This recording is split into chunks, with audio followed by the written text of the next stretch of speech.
bilang. Anong bilang ito? Anong bilang ito?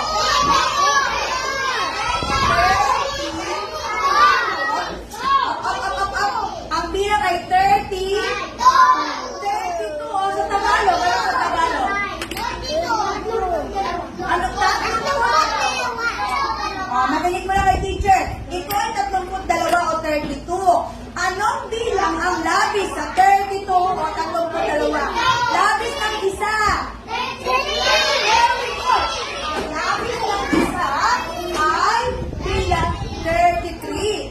Dadagdagan mo lang ng isa yung 32. Ibig sabihin, ang labis ng isa sa 32 ay ang 33. Okay, nagpalagay ha? Opo, malapit na bumihan. Okay.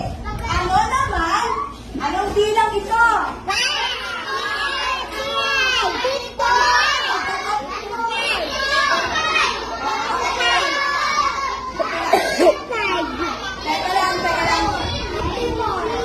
Teka lang. Hindi ako magsasalita ng marami muna. Hindi ako tatawag pag may maingay.